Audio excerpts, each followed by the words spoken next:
ایک پل کو تو قیوم صاحب کا بھی دل تھم سا گیا تھا۔ اپنے قریب کی نظر کا چشمہ انہوں نے ناک سے اوپر کیا اور غور سے دیکھنے لگے۔ دوسرا لڑکا اب اس لڑکے سے پیچھے ہونے لگا تھا، پھر وہ بھی اپنی بائک کو پہلی پوزیشن میں لے آیا، یعنی دونوں ٹائروں پہ چلانے لگا۔ لیکن اب صرف ایک ہی لڑکا ون ویلنگ پہ اپنے مقررہ مقام تک پہنچنے ہی والا تھا کہ کسی کی پکار پہ اچانک سے اس نے پلٹ کے پیچھے دیکھا۔ بائک اس کے کنٹرول سے آؤٹ ہوئی۔ ایک دم ہی سب کی چیخ و پکار شروع ہو گئی۔ شاہو شاہو کی آوازیں گونجنے لگیں۔ اس لڑکے نے پھرتی دکھاتے ہوئے بائک کو فوراً سے چھوڑ کے اور وہ خود پیچھے ہٹ گیا۔ بائک بالکل ایسے ہی چل رہی تھی جیسے بالکل کھڑی ہو، اس لیے اس لڑکے کا اترنا مشکل نہیں تھا۔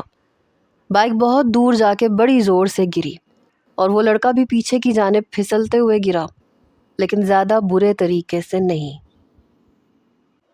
شاہ زیب اپنی ہی مستی میں بائک لے کے چل رہا تھا۔ بائک کو ون ویلنگ پہ چلاتے ہوئے وہ ہمیشہ خود کو ہواؤں کا مسافر تصور کرتا تھا۔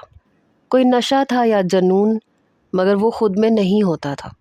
لگتا تھا زمین آسمان سب اس کے تابع ہو چکے ہیں اور وہ جیسے چاہے اپنی مرضی سے اسپیڈ بڑھائے گا اور بائک کو اپنی مرضی سے زمین پہ چلاتے ہوئے ہواؤں میں لے اڑے گا۔ ایسا ہی تصور باندھے وہ کب ٹائر کو اتنا بلند کر لیتا کہ بائک صرف آخری سرے پہ چلنے لگتی۔ اس وقت بھی وہ اپنے ٹرانس میں تھا جب نینا کی پکار پہ بے اختیار ہی وہ پلٹا۔ یہ آواز وہ اپنی سماعتوں میں کافی دن سے سن رہا تھا۔ نینا کے خیالات آج کل اسے اپنے حصار میں لیے ہوئے تھے، مگر اگلے ہی لمحے وہ بائک پہ اپنا بیلنس کھو چکا تھا۔ اس سے پہلے کہ وہ کسی حادثے کا شکار ہوتا، فوراً سے سنبھلا اور بائک کو آگے کی طرف دھکیل کر چھوڑا۔ خود کھڑا رہنے کی حتی الامکان کوشش کی، مگر جس اسپیڈ سے بائک چل رہی تھی وہ گرا ضرور تھا مگر سر کے بل نہیں۔ بچتے بچاتے بھی پیشانی کی دائیں جانب اسے چوٹ لگی تھی۔ کچھ خراشیں بازوؤں اور ٹانگوں پہ آئی تھیں، گھٹنے پہ بھی چوٹ آئی تھی۔ سب سے پہلے نینا بھاگتے ہوئے اس کے پاس پہنچی تھی، اس کے بعد جمی، سیفی اور پھر خرم پہنچ گیا۔ شاہ زیب اٹھ کے بیٹھ چکا تھا، اب اپنی رگڑ کھائی ہوئی کوہنیوں کو دیکھنے لگا۔ سامنے نینا پریشانی سے آنسو بہا رہی تھی، اپنے دوپٹے سے اس کی پیشانی کے قریب آئے زخم سے خون صاف کرنے لگی۔ شاہ زیب کی نظر اب اس پہ پڑی، وہ روتے ہوئے اپنے دوپٹے سے اس کے زخم صاف کر رہی تھی۔ کتنی گہری چوٹ لگی ہے تمہارے؟ نینا کی ساری توجہ اس کے سر پہ لگے زخم کی طرف تھی اور شاہ زیب کی نظریں نینا کی طرف، جہاں اس کے لگے زخم کی تکلیف کے آثار اسے نظر آ رہے تھے۔ شکر کرو مر نہیں گیا میں۔ یو فول! آواز کیوں دی تھی مجھے؟ وہ غصے سے غرایا۔ مجھے لگا تم گر جاؤ گے اس لیے بے اختیار پکار بیٹھی تھی تاکہ تم بائک کو روک لو، لیکن مجھے نہیں پتا تھا یہ سب ہو جائے گا۔ بہت درد ہو رہا ہے کیا؟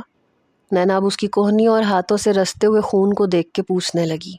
نہیں ہو رہا کہیں بھی درد، اتنے کمزور اعصاب کا مالک نہیں ہوں میں۔ اور تم کہاں غائب تھی اتنے دن سے؟ کتنے دن سے تمہارے فون کا انتظار کر رہا ہوں میں۔ احساس ہے تمہیں؟ اگر زحمت نہ ہو تو آج فون کر لینا مجھے۔ تینوں دوست چپ چاپ اس کی باتیں سن رہے تھے۔ شاہ زیب یہ کہہ کے کھڑا ہو گیا، مگر اگلا قدم چلتے ہی لڑکھڑا سا گیا۔ خرم نے فوراً سے اسے تھام لیا، اس کا ہاتھ پکڑ کے اس کے کندھے میں ہاتھ ڈال کے اسے سہارا دینے لگا۔ جمی یار، جاؤ دیکھو جا کے بائک کا کیا حشر ہوا ہے۔ اپنے زخم کو بھول کے شاہ زیب کو بائک کی فکر تھی اور نینا کو اس کی، جو لڑکھڑاتے قدموں سے اپنے دوست کے کندھوں پہ ہاتھ رکھے اپنی بائک کی طرف بڑھ رہا تھا۔ وہ ابھی بھی وہیں پنجوں کے بل بیٹھی تھی۔ حیدر پہلے تو ہاتھ باندھے یہ سب کچھ دور سے دیکھتا رہا۔ نینا کا اس لڑکے کو بے اختیار پکارنا، اس کی طرف بھاگتے ہوئے جانا، والہانہ طریقے سے اپنے دوپٹے سے اس کا بہتا ہوا خون صاف کرنا، آنسو بہانا، اتنے لوگوں کی پرواہ کیے بغیر کہ کون کون اسے یہ سب کرتے دیکھ رہا ہے۔ وہ لڑکا جو بھی تھا وہ نینا کے لیے بالکل اجنبی نہیں تھا۔ حیدر چلتے ہوئے نینا کے پاس آ کر کھڑا ہو گیا۔ نینا کی نظریں ابھی بھی شاہ زیب کی طرف ہی لگی ہوئی تھیں، جو اپنی بائک کو غور سے دیکھ رہا تھا جو کافی ڈیمیج ہو چکی تھی۔ نین جا چکا ہے وہ، کب تک دیکھنے کا ارادہ ہے اسے؟ حیدر کے سخت اور تلخ لہجے پہ نینا ہوش میں آئی، پلٹ کے اپنے عقب میں کھڑے حیدر کو دیکھا جو کافی سنجیدگی سے اسے دیکھ رہا تھا۔ نین چلیں؟ اس نے دوبارہ دہرایا۔ ہاں چلو۔ نینا کھڑی ہو گئی اور اب اس کے پیچھے چلنے لگی۔ باسم اور رامس ہونک بنے شاہ زیب کو دیکھ رہے تھے۔ حفاظت کی جتنی دعائیں یاد تھیں وہ سب باسم نے شاہ زیب کے لیے پڑھ لی تھیں۔ کیا چیز ہے یہ لڑکا، اتنا ایکٹیو اور اتنا انرجیٹک ہے یہ لڑکا۔ اگر یہ اپنی صلاحیتیں کسی اچھے کام میں لگائے تو نہ جانے کیا کچھ نہیں کر سکتا یہ۔ باسم کی نظریں ابھی بھی شاہ زیب پہ ٹکی ہوئی تھیں۔ اس کی آنکھوں میں شاہ زیب کے لیے رشک تھا۔ میرا دل کہتا ہے سر واقف نہیں ہوں گے اپنے سپوت کی اس قسم کی کارستانیوں سے۔ باسم اچھا کرو تو سر کو بتا دو، رامس نے مشورہ دیا۔ میں بھی یہی سوچ رہا ہوں۔ باسم کی نظر ابھی بھی اس پہ تھی جو اب اپنی بائک کو غور سے دیکھ رہا تھا۔ چلو اب چلتے ہیں۔ رامس کے کہنے پہ باسم چونکا اور پھر دونوں ہی وہاں سے چلے گئے۔ نین کون تھا یہ لڑکا؟ حیدر بہت تیز ڈرائیو کر رہا تھا۔ نینا چپ بیٹھی رہی۔ I am asking you Nain, who was that boy? Haider نے بلند لہجے سے پوچھا۔ آئی لو ہم، نینا نے دھیرے سے جواب دیا۔ حیدر نے ایک سخت نظر نینا پہ ڈالی اور پھر زوردار ہاتھ اسٹیئرنگ پہ مارا۔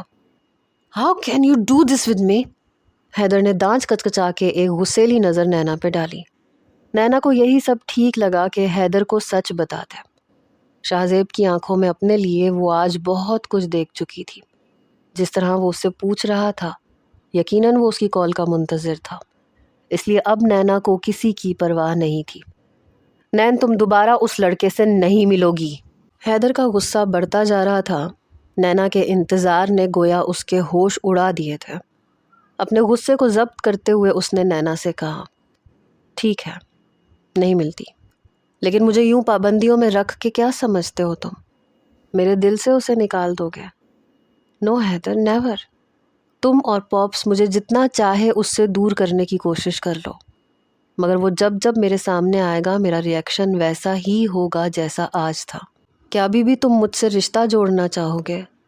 نینا نے بہت متوازن لہجے سے بات کی، مگر حیدر کا اشتعال بڑھنے لگا۔ ہاں میں پھر بھی تم سے رشتہ کرنا چاہوں گا، کیونکہ تمہاری بے وقوفی پہ میں اپنے جذبات کو پس پشت نہیں ڈال سکتا۔ کتنا جانتی ہو تم اس کے بارے میں؟ چند ملاقاتوں میں تم اسے مجھ پہ فوقیت دے رہی ہو، اپنے بچپن کے ساتھی پہ، اپنی محبت پہ۔ وہ اسے نظریں جمائے نہ جانے کس زوم میں بول رہا تھا۔ تم میرے بچپن کے ساتھی ضرور تھے مگر محبت کبھی نہیں تھے۔ حیدر، اسے پہلی بار دیکھ کر جو کچھ میں نے فیل کیا وہ تمہارے ساتھ اتنے سال گزرنے پہ بھی مجھے کبھی فیل نہیں ہوا۔ میں بے بس ہوں، تمہیں کبھی وہ مقام نہیں دے سکتی جو شاہ زیب کو دے چکی ہوں۔ نہ مجھے کل تم سے محبت تھی، نہ آج ہے اور نہ ہی کبھی ہو سکتی ہے۔ بہتر ہے کہ تم اپنے فیصلے پہ نظر ثانی کر لو۔ گاڑی اب نینا کے بنگلے کے سامنے کھڑی تھی۔ حیدر غصے سے ہارن پہ ہارن بجا رہا تھا۔ شاہ زیب اپنی بائک کی بگڑی ہوئی صورتحال دیکھ کے پریشان تھا۔ تقریباً 2,500 سے 3,000 کا خرچہ ہے۔ شاہ زیب نے اپنی بائک کی ٹوٹی پھوٹی حالت دیکھ کر کہا، اسے چھوڑو اور اپنی سوچو۔ اس ہولیے میں گھر جا کے اپنے ابا سے کیا بہانہ کرو گے؟ خرم کو افسوس کے ساتھ ساتھ شاہ زیب پہ غصہ بھی آ رہا تھا، جس کی ذرا سی غلطی سے آج اس کی جان بھی جا سکتی تھی۔ وہ سب میں مینج کر لوں گا، نمی ہے نا، سنبھال لے گی، شاہ زیب نے ایک آنکھ دباتے ہوئے کہا۔ خرم نے تعصب سے اس کی طرف دیکھا تھا۔ سیفی، تم اس کی بائک چھوٹو بھائی کے گیراج پہ چھوڑ دو، شاہو کو گھر میں چھوڑ دوں گا۔ خرم شاہ زیب کو سہارا دیتے ہوئے اپنی بائک تک لے آیا۔ شاہ زیب اس کے کندھے پہ ہاتھ ڈالے لڑکھڑاتے ہوئے چل رہا تھا۔ پہلے تمہیں ڈاکٹر کے پاس لے چلتا ہوں، بینڈیج کروا لو۔ خرم نے جیب سے چابی نکالی۔ ڈاکٹر واکٹر کے میں نہیں جاؤں گا یار، تم پہلے نمی کا نمبر ملا کے میری بات کروا دو۔ وہ کیا کرے گی؟ جو تیرا ڈاکٹر کرے گا، مرہم پٹی۔ نیم حکیم خطرہ جان ہوتا ہے، نمی کو اپنی ہوش نہیں ہوتی، تمہیں کیسے دیکھے گی؟ حالت دیکھ اپنے تھوبڑے کی، جگہ جگہ سے خون بہہ رہا ہے۔ ابھی تو اس پوزیشن میں نہیں ہے کہ تجھے کچھ کہوں، لیکن اب مجھے تم سے سیریسلی بات کرنی ہے شاہ زیب۔ خرم نے موبائل پہ نمیرہ کا نمبر ملایا اور شاہ زیب کی طرف بڑھا دیا۔ اس سے پہلے کہ شاہ زیب فون پکڑتا، ایک پینٹ کوٹ پہنے 50 سے لگ بھگ عمر کا شخص چہرے پہ مسکراہٹ سجائے اس کے سامنے کھڑا ہو گیا۔ السلام علیکم، آئی ایم قیوم صابر۔ اس شخص نے مصافحے کے لیے شاہ زیب کے سامنے ہاتھ بڑھایا۔ دوسری جانب نمیرہ بھی فون اٹھا چکی تھی۔ شاہ زیب نے فون خرم کو تھمایا۔ بات کرو نمی سے، پوچھو ابو کہاں ہے، ساری پوزیشن بتاؤ اسے۔ شاہ زیب نے سامنے کھڑے شخص سے ہاتھ ملاتے ہوئے خرم سے کہا، پھر اس شخص کی طرف متوجہ ہو گیا جو اس کے لیے بالکل انجان تھا۔ جی فرمائیے۔ بہت خوب ہو تم لڑکے، تمہاری آنکھوں میں یہ جو جنون ہے یہ ایک دن تمہیں بہت اونچے مقام تک لے جائے گا۔ میں نے بہت لڑکوں کو ویلنگ کرتے دیکھا ہے، مگر بہت کم ان میں ایسے ہوتے ہیں جنہیں بائک پہ اتنا کنٹرول حاصل ہو۔ تم تو قابل رشک ہو۔ قیوم صاحب کی آنکھوں میں بھی اتنی ستائش تھی جتنی لفظوں میں تھی۔ شکریہ۔ شاہ زیب کے لیے یہ سب جملے معنی نہیں رکھتے تھے۔ قیوم صاحب نے اپنا کارڈ نکال کر شاہ زیب کی طرف بڑھایا۔ یہ میرا کارڈ رکھ لو، میں ایسے مشاغل میں دلچسپی رکھنے والے افراد کو سپورٹ کرتا ہوں۔ میری پرائیویٹ کمپنی ہے جہاں ایسے لڑکے جو کچھ کر دکھانے کا جنون رکھتے ہیں انہیں ہم اپنی کمپنی کی مدد سے انٹرنیشنل لیول پہ کچھ کر دکھانے کا موقع فراہم کرتے ہیں۔ اگر تم دلچسپی رکھو تو مجھ سے رابطہ کر سکتے ہو۔ شاہ زیب نے قیوم صاحب کو غور سے دیکھا، پھر ان کے ہاتھ سے کارڈ لے کے اپنی جیب میں رکھ لیا۔ دوسری جانب خرم نمی سے بات کر رہا تھا۔ جی کون صاحب بات کر رہے ہیں؟ نمیرہ کی آواز سن کے خرم نے دوبارہ سے فون کو غور سے دیکھا۔ آواز تو نمیرہ کی ہی تھی، لیکن اتنے ادب اور تمیز سے پہلے نمیرہ نے کبھی اس سے بات نہیں کی تھی۔ نمی میں ہوں خرم۔ تم؟ میرا نمبر کیسے آیا تمہارے پاس؟ وہ تو بہت پہلے سے ہے میرے پاس، جب تم مجھ سے چھپ چھپ کے ناول اور ڈائجسٹ منگواتی تھیں۔ خیر میری بات غور سے سنو۔ خرم کے منہ سے ناول اور ڈائجسٹ کا سن کے نمیرہ کو لگا جیسے اس نے نمیرہ کو بلیک میل کرنا چاہا ہے۔ بچپن سے وہ لوگ ایک ہی اپارٹمنٹ میں رہتے آ رہے تھے، اس لیے تمام آس پڑوس والے فیملی ممبرز کی طرح ہی ہو چکے تھے۔ سارا بچپن نمیرہ کا شاہ زیب کے دوستوں کے ساتھ ہی کھیل کے گزرا تھا۔ شازمہ بڑی تھی اس لیے اس کی دوستیں الگ تھیں، اس لیے نمیرہ زیادہ تر شاہ زیب کے ساتھ ساتھ رہتی تھی۔ شاہ زیب کرکٹ فٹ بال جب بھی کھیلنے کے لیے نکلتا تو نمیرہ کو ساتھ لے کے جاتا تھا۔ خرم اور سیفی کا تو اسے دیکھ کر ہی منہ بن جاتا تھا کہ اب آدھا گھنٹہ شاہو صاحب کی بہن کو بھی آہستہ آہستہ بولنگ کروانی پڑے گی، جس پہ وہ بڑے آرام سے چھکے چوکے مار کے خوش ہو سکے۔ مگر جب نمیرہ کچھ بڑی ہو گئی تو زمان صاحب اور عاتقہ بیگم کی روک ٹوک پہ کھیلنا تو چھوڑ دیا، مگر اگر شاہ زیب گھر پہ نہیں ہوتا تھا تو بلا تکلف خرم، سیفی اور جمی سے وہ اپنی مطلوبہ چیزیں منگوا لیتی تھی، جن میں سر فہرست ناول اور ڈائجسٹ ہوتے تھے۔ دیکھو شاہو بھائی کے دوست ہو تو مطلب یہ نہیں ہے کہ منہ اٹھا کے مجھ سے فری ہونے کی کوشش کرو گے۔ آنے دو شاہو بھائی کو، تمہاری ساری کرتوتیں کھول کے بتا دوں گی، کالے کوے۔ نمیرہ نے ڈائریکٹ اسے سانولے رنگ پہ چوٹ کی، جس پہ وہ تب گیا۔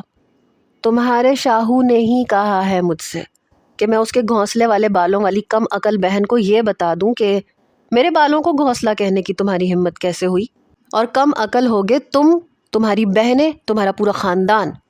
ساتھ ہی فون کھٹاک سے بند ہو گیا۔ شاہ زیب خرم کی طرف پلٹا۔ ہو گئی نمی سے بات؟ سمجھا دیا نا اسے اچھی طرح سے؟ وہ لڑ تو لے، پہلے خود ہی سمجھاؤ اپنی کم عقل بہن کو۔ خرم نے فون شاہ زیب کو تھما دیا۔ شاہ زیب نے فون پہ نمیرہ کو ساری صورتحال سے آگاہ کیا۔ جب وہ گھر پہنچا بنا بیل دیے ہی دروازہ اسے کھلا ہوا ہی ملا۔ نمیرہ اسی کے انتظار میں جاگ رہی تھی، باقی سب سو چکے تھے۔ خرم اسے کمرے تک چھوڑ کے چلا گیا۔ نمیرہ کاٹن اور ڈیٹول لے کے خشمگین نگاہوں سے شاہ زیب کو دیکھتے ہوئے اس کے پاس بیٹھ گئی۔ پہلے اس کے زخموں کو ڈیٹول سے صاف کرنے لگی۔ آپ کب باز آئیں گے شاہو بھائی؟ کبھی بھی نہیں۔ شاہ زیب کے جواب پہ اس کا ہاتھ رکا۔ بھائی کو غصے سے دیکھا، پھر سے اسے دوا لگانے لگی۔ شازی آپ ہی ٹھیک کرتی ہیں آپ کے ساتھ، ابو سے شکایت لگا دیتی ہیں۔ میں ہی پاگل ہوں جو زخموں پہ دوا لگاتی ہوں۔ تم میری پیاری بہن ہو اس لیے۔ شاہ زیب نے نمیرہ کا ہاتھ دبا کے کہا۔ مت کیا کرے نا اس طرح، کیا ملتا ہے آپ کو؟ نمیرہ کو دیکھ کے دکھ ہو رہا تھا، پوری کوہنیاں چھل چکی تھیں۔ خوشی، اطمینان، سکون، تمہیں کیا خبر؟ نمی تالیوں کی گونج مجھے کس دنیا میں لے جاتی ہے۔ شاہ زیب کی باتیں نمی کی سمجھ سے بالا تر تھیں۔ اس کے دوا لگا کے اب وہ چیزیں سمیٹ رہی تھی۔ کھانا گرم کر کے لاؤں؟ نہیں، بس ایک گلاس دودھ دے دو۔ شاہ زیب اب تکیہ کراؤن سے لگا کے ٹیک لگائے بیٹھ گیا تھا۔ نمیرہ کچھ ہی دیر میں اسے دودھ دے کے چلی گئی۔ رات کے ٹھیک 12 بجے فون کی بیل بجی۔ شاہ زیب نے پہلی ہی بیل پہ فون اٹھا لیا۔ دل کی دھڑکنوں نے گواہی دی کہ اس بار نینا ہی ہوگی۔ بولو میری مینا۔ لیکن آگے سے ایک لمبی خاموشی تھی۔ پھر ایک سسکی کی آواز سنائی دی۔ نینا؟ جی، بھرائی ہوئی آواز سنائی دی۔ رو کیوں رہی ہو؟ شاہ زیب کو حیرت ہوئی۔ آپ کو میری وجہ سے چوٹ لگ گئی۔ تو مت دیا کرو ایسی چوٹیں جس پہ آنسو بھی تمہیں بہانے پڑے۔ وہ مسکرانے لگا۔ وہ ابھی تک اس کی تکلیف کو محسوس کر رہی تھی جس کی چوٹیں شاہ زیب کو لگی تھیں۔ کیا بہت درد ہو رہا ہے؟ نینا نے فکر مندی سے پوچھا۔ ہاں، بہت زیادہ، وہ بھی پچھلے 8 دن سے۔ اس درد نے شاہو کی نیندیں اڑا دی ہیں۔ شاہ زیب کی زو مانی باتیں نینا کی سمجھ سے باہر تھیں۔ پچھلے 8 دن سے؟ لیکن چوٹیں تو آج لگی ہیں۔ اس نے تصدیق چاہی۔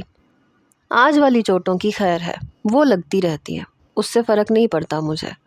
اس سے صرف تمہیں فرق پڑتا ہے۔ مجھے تو تم سے صرف ابھی پچھلے درد کا حساب لینا ہے۔ آپ کیا کہہ رہے ہیں مجھے سمجھ میں نہیں آ رہا۔ نینا کا وہی نافہم انداز تھا۔ کچھ پوچھا تھا میں نے تم سے، کچھ باتیں ہوئی تھیں ہمارے درمیان۔ یاد ہے تمہیں کچھ میری مینا؟ یاد ہے۔ نینا کو آخری ملاقات اور سب باتیں یاد آنے لگی۔ گڈ، اب بتاؤ، ساتھ چلو گی میرے زندگی بھر میرے انداز سے؟ آگے سے پھر لمبی خاموشی۔ نینا چپ تھی۔ دل تو دھڑکنوں کے شور سے پوری آمادگی کا اعلان کر رہا تھا، مگر لب خاموش تھے۔ گھر میں حیدر کی وجہ سے جو سچویشن ابھی تک پیدا ہو چکی تھی، نینا الجھ کے رہ گئی تھی۔ اب چپ کیوں ہو یار؟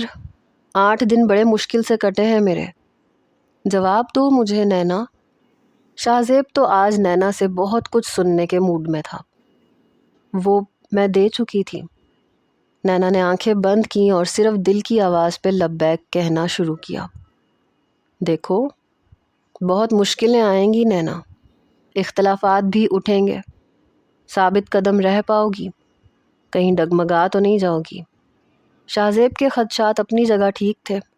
مشکلات تو اس کی زندگی میں شروع ہو چکی تھیں۔ نینا کی آنکھیں ابھی بھی بند تھیں۔ اس کبوتر کی طرح جو سامنے بلی کو دیکھ کے آنکھیں بند کر کے سمجھتا ہے کہ بلی غائب ہو گئی۔ مصیبت سے چشم پوشی کرنے سے مصیبت ٹل نہیں جاتی، لیکن دل کی تسلیاں اس وقت دماغ میں پیدا ہونے والے سب خدشات پہ بھاری تھیں۔ آپ ہاتھ پکڑیں گے تو کہیں نہیں ڈگمگاؤں گی۔ نینا کی آنکھوں سے مسلسل آنسو بہہ رہے تھے۔ اوکے، پھر ڈن ہے۔ اب چاہے آندھی آئے یا طوفان، تمہیں مسز شاہ زیب زمان بننے سے کوئی نہیں روک سکتا۔ سامنے سے پھر وہی خاموشی۔ نینا کے دل کی گہرائیوں سے آمین نکلا تھا۔ اب کیوں چپ ہو؟ کچھ کہو نا نینا، ویسے تو بڑا بولتی ہو، اب جب بولنے کا وقت ہے تو گونگی کیوں بنی بیٹھی ہو؟ شاہ زیب کو اس کی چپ اس وقت کھل رہی تھی۔ میں کیا بولوں؟ نینا نے آنسوؤں سے بھرے اپنے نینا کھولے۔ میرا سر۔ شاہ زیب کا دل سچ مچ سر دیوار پہ مارنے کو چاہا۔ اب تم اتنی شرمیلی ٹائپ لڑکی تو ہو نہیں جو یوں اظہار کرنے سے گھبرائے۔ اینی وے، میں لڑکا ہوں تو چلو میں ابتدا کر دیتا ہوں۔ نینا، آئی لو یو۔ اب تم کہو۔ شاہ زیب کے برملا اظہار پر نینا کے چہرے پہ مسکراہٹ سج گئی۔ آنکھوں میں آنسو اور چہرے پہ مسکان، دل میں امنگیں اور وہم دونوں بسائے۔ نینا سمجھ نہیں پا رہی تھی کہ اسے خوش ہونا چاہیے یا خوف زدہ۔ تھینکس، اس نے خوش فہمی کو ترجیح دی۔ What thanks? ہاں، اظہار کرو مجھ سے لفظوں سے، چلو شاباش۔ شاہ زیب کی اگلی فرمائش پہ وہ چونک سی گئی۔ شاہ زیب، آپ جانتے تو ہیں پھر بھی۔ نینا سمجھ نہیں پائی کہ کس قسم کا اظہار چاہیے۔ ہاں پھر بھی۔ Okay, I love you too. بس؟ نینا ہنسی تھی۔ ارے بھائی، ابھی بس کہاں، میرے راستے میں بس کہیں بھی نہیں آتی، ملنا ہے مجھے تم سے۔ آگے پھر سے خاموشی۔ نینا کا دل تھما۔ حیدر آج کل سائے کی طرح اس کے ساتھ رہتا تھا۔ شاہزیب کی فرمائش پہ اس کے ہاتھوں میں تری اترنے لگی۔ نینا 3 دن ہیں تمہارے پاس، مجھے سوچ کے بتا دو کہ کہاں ملو گی مجھ سے۔ شاہزیب نے فون بند کر دیا۔ نینا سوچ میں پڑ گئی۔ گھر پہنچ کے نینا سیدھا اپنے کمرے میں گئی تھی۔ بیڈ پہ اوندھے منہ لیٹ کر پھوٹ پھوٹ کے رونے لگی۔ شاہزیب کا زخمی چہرہ اور ہاتھ اسے نظر آنے لگے۔ رات ڈنر پہ بھی اسے رحمت بی بی بلانے آئیں مگر اس نے انکار کر دیا۔ بھوک لگی کسے تھی؟ آنکھوں کے سامنے شاہزیب کا چہرہ تھا۔ رات دیر تک وہ روتی رہی۔ پھر شاہزیب کو فون کرنے کا خیال آیا تو اپنا موبائل لیا اور اس کا نمبر ڈائل کیا۔ شاہزیب سے بات کرنے کے بعد وہ خود کو بہت فریش محسوس کر رہی تھی۔ عجیب لڑکا تھا، عجیب انداز تھا اس کا، بے تکلف سا، سب سے الگ سا۔ نینا خوش تھی، مطمئن تھی۔ اپنے کسی عمل اور اظہار سے اب اسے کوئی خوف نہیں تھا۔ کھانا تو حیدر نے بھی نہیں کھایا تھا۔ وہ سیدھا اپنے کمرے میں گیا۔ غصے سے بیڈ پہ بیٹھ کے جوتوں سے اپنے پاؤں کو آزاد کیا۔ الماری سے اپنا نائٹ سوٹ نکال کے واش روم میں چلا گیا۔ شاور کا ٹھنڈا پانی بھی اندر لگی آگ کو ٹھنڈا نہیں کر پا رہا تھا جو نینا کے اظہار پہ لگی تھی۔ وہ لڑکا تھا ہی کیا حیدر کے آگے؟ خوبی کیا تھی اس میں؟ نہ دولت، نہ اسٹیٹس، نہ اچھی شکل صورت۔ نین کو نظر کیا آیا؟ پرانی سی جینز، نارمل سی ٹی شرٹ، گلے میں سلور سی زنجیر، منہ میں چینگم۔ اس گندے سے لڑکے کا بہتا ہوا خون نین نے فوراً اپنے دوپٹے سے صاف کیا تھا۔ اس کی زخمی پیشانی پہ اپنا خوبصورت اور نازک ہاتھ پھیر رہی تھی، رو رہی تھی اس بلڈی راسکل کے لیے۔ وہ بہت دیر تک شاور لیتا رہا، پھر چینج کر کے بیڈ پہ لیٹ گیا۔ صبح پھر سے وہ نینا کو کالج چھوڑنے کے لیے ریڈی تھا۔ نینا جب بریک فاسٹ کے لیے ڈائننگ پہ آئی تو رات والے واقعے کا ذرا سا شائبہ تک اس کے چہرے پہ نہیں تھا۔ وہ بہت خوش لگ رہی تھی۔ اپنی طرف سے وہ حیدر کو منع کر چکی تھی، اور پھر شاہزیب کی باتوں کا اثر تھا کہ نہ چاہتے ہوئے بھی وہ اپنی خوشی چھپا نہیں پا رہی تھی۔ آج اس نے ناشتہ بھی ڈٹ کے کیا اور بختیار صاحب سے ہنس ہنس کر باتیں بھی کر رہی تھی۔ بہت دن بعد آج وہ پہلے جیسی نینا لگ رہی تھی، ورنہ جب سے حیدر آیا تھا اس نے نینا کو چپ چپ ہی دیکھا تھا۔ حیدر جیسے ہی گاڑی میں بیٹھا، نینا پھر سے خاموش اور سنجیدہ سی اس سے لا تعلق ہو کے بیٹھ گئی۔ وہ چپ رہا۔ کالج کے گیٹ پہ پہنچ کے نینا خاموشی سے نیچے اتر گئی۔ 2 دن میں شاہزیب بھی ٹھیک ہو چکا تھا۔ زمان صاحب سے اس نے یہی بہانہ بنایا کہ اس کی بائک کے سامنے چھوٹا بچہ اچانک سے آ گیا تھا، اس لیے اسے بچانے کے چکر میں اسے چوٹ لگ گئی۔ تیسری رات شاہزیب نے نینا کو خود کال کی، جو اس نے دوسری بیل پہ اٹھا لی۔ ہیلو، ہاں، کیا ڈیسائیڈ کیا تم نے؟ کہاں مل رہے ہیں ہم؟ شاہزیب ڈائریکٹ مدعے پہ آیا۔ شاہزیب، میں ابھی آپ سے نہیں مل سکتی۔ کیوں؟ بس یوں ہی۔ نینا، مجھے ملنا ہے تم سے، بہت سی باتیں کرنی ہے یار، بس میں کوئی بھی بہانہ نہیں سنوں گا۔ کل ہم مل رہے ہیں، میں 12 بجے تمہارے کالج کے باہر تمہیں ملوں گا۔ شاہزیب نے نینا کو ایک نئی مشکل میں ڈال دیا۔ 12 بجے وہ کالج کے گیٹ پہ کھڑی ہو گئی۔ کچھ ہی دیر میں شاہزیب بھی پہنچ گیا۔ بیگ کندھے پہ لٹکائے وہ مسکراتے ہوئے اسے دیکھ رہا تھا۔ وہ شلوار قمیض پہنے، گلے میں سلیقے سے دوپٹہ اوڑھے اس کے قریب پہنچ گئی۔ ہائے، نینا کچھ تذبذب کا شکار ہو رہی تھی۔ ہائے، چلو اب بیٹھو، شاہزیب نے بائک کی پچھلی نشست کی طرف اشارہ کرتے ہوئے کہا۔ شاہزیب، مجھے 1 بجے سے پہلے واپس یہیں ڈراپ کر دیجیے گا۔ نینا کو واپسی پہ حیدر ہی پک کرتا تھا۔ تم بیٹھو تو میری مینا، واپسی کا بھی سوچ لیں گے۔ وہ ویسی لاپرواہ انداز سے بول رہا تھا جو اس کی شخصیت کا خاصہ تھی۔ نینا نے کچھ نروس ہو کے پھر لڑکوں کے سے انداز میں وہ بائک پہ بیٹھنے لگی۔ یہ کیا کر رہی ہو؟ طریقے سے بیٹھو۔ پینٹ شرٹ میں تم یوں بیٹھی پھر بھی کچھ ٹھیک لگتی تھی، مگر ان کپڑوں میں بہت برا لگے گا۔ شاہزیب نے فوراً ٹوک دیا۔ پھر کیسے بیٹھوں؟ مجھے یوں ہی بیٹھنا آتا ہے۔ نینا کی نافہمی پہ شاہزیب کوفت میں مبتلا ہوا۔ اف، کیا کیا سکھانا پڑے گا تمہیں؟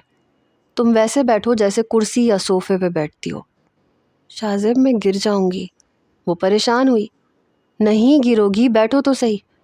شاہزیب کے کہنے پہ نینا ڈرتے ہوئے اس کے پیچھے بیٹھی اور فوراً اسے کندھوں سے مضبوطی سے پکڑ لیا۔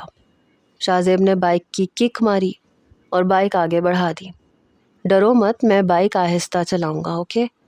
شاہزیب نے بائک کی سپیڈ ہلکی ہی رکھی تھی۔ وہ نینا کو سیدھا سی ویو پہ ہی لے کر گیا تھا۔ دن کے 12 بجے رش نہ ہونے کے برابر تھا۔ بائک سے اتر کر وہ سمندر پہ بنی شیلف پہ گئے۔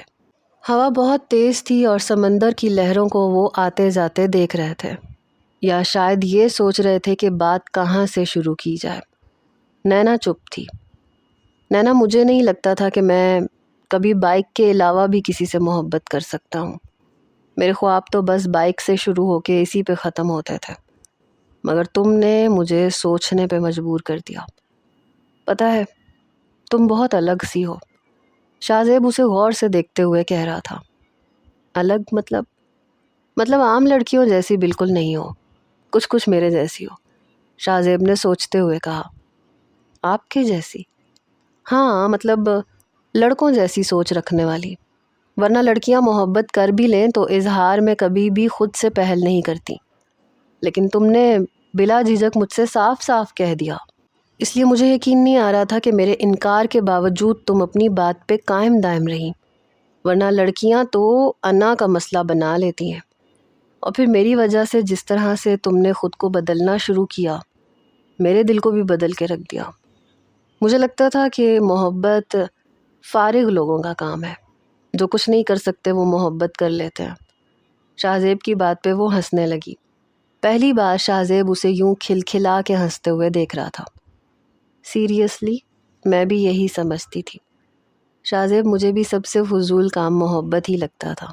آپ کی اور میری سوچ کتنی ملتی ہے، شاید اسی لیے مجھے آپ پہلی بار میں ہی بہت اچھے لگے تھے، بہت الگ سے۔ نینا بھی بے تکلفی سے بات کرنے لگی۔ تم ہنستی بہت اچھا ہو، ایسے ہی کھلکھلا کے ہنسا کرو، پیاری لگتی ہو۔ نینا نے مسکرا کے نظریں سامنے لہروں پہ مرکوز کر لیں۔ اس کے چہرے پہ حیا کے رنگ تھے۔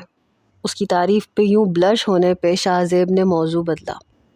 چلو یہ بتاؤ، سمندر کو دیکھ کر پہلا خیال کیا آتا ہے تمہیں، کہ تمہیں کیا کرنا چاہیے؟ نینا کی آنکھوں میں ایک عجیب سی چمک اتری۔ پہلے آپ بتاؤ۔ شاہزیب نے آنکھیں بند کی۔ تم بھی آنکھیں بند کرو نینا، ہم اپنے دل میں 3 بار گنتی گنیں گے اور پھر ایک ساتھ بتائیں گے۔ نینا کو اس کا مشورہ اچھا لگا۔ اس نے بھی جھٹ سے آنکھیں بند کر لیں، دل میں 3 تک گنتی گنی اور دونوں بیک وقت بولے، ایڈونچر۔ پھر آنکھیں کھولیں، ایک دوسرے کو پہلے حیرت سے دیکھا اور پھر ہنسنے لگے۔ چلو آؤ، آج کا دن ایڈونچر کے نام۔ شاہزیب نیچے رکھے پتھروں پہ اتر گیا۔ کیا مطلب؟ بتاتا ہوں تمہیں۔ شاہزیب نے اس کا ہاتھ تھاما اور اسے اپنے ساتھ لیے پتھروں سے نیچے اتر کے اپنے جاگرز اتار کے وہیں ایک سائڈ پہ رکھ دیے۔ نینا نے بھی اپنے جاگرز اتارے اور شاہزیب کے جوتوں کے برابر میں رکھ دیے۔ دونوں نے مسکرا کے ایک دوسرے کو دیکھا، ایک دوسرے کا ہاتھ تھاما اور سمندر کی لہروں کی طرف دوڑ لگا دی۔ وہ تیزی سے لہروں کی جانب بڑھ رہے تھے۔ خرم، جمی اور سیفی کو شاہزیب نے بہانے سے لائبریری میں اپنا بیگ دیا اور کہا کہ تم نوٹس بناؤ، میں ابھی کینٹین سے آیا۔ یہ کہہ کے شاہزیب نینا کے پاس پہنچ گیا تھا۔ وہ تینوں کافی دیر نوٹس میں سر کھپاتے رہے۔ جب شاہزیب کافی دیر گزرنے کے بعد بھی نہیں آیا تو وہ تینوں کینٹین کی پچھلی طرف گئے، مگر کینٹین میں شاہزیب انہیں نظر نہیں آیا۔ کافی دیر وہ اسے یونیورسٹی میں ڈھونڈتے رہے مگر وہ نظر نہیں آیا، اس لیے چھٹی پہ اس کا بیگ خرم نے اپنے پاس رکھ لیا کہ گھر جا کے شاہزیب کو دے دے گا۔ اپنے گھر جانے کے بجائے اس نے شاہزیب کے گھر کا دروازہ بجایا۔ کون؟ اندر سے نمیرہ کی آواز آئی۔ نمی شاہو کو بلاؤ، وہ گھر پہ نہیں آئے۔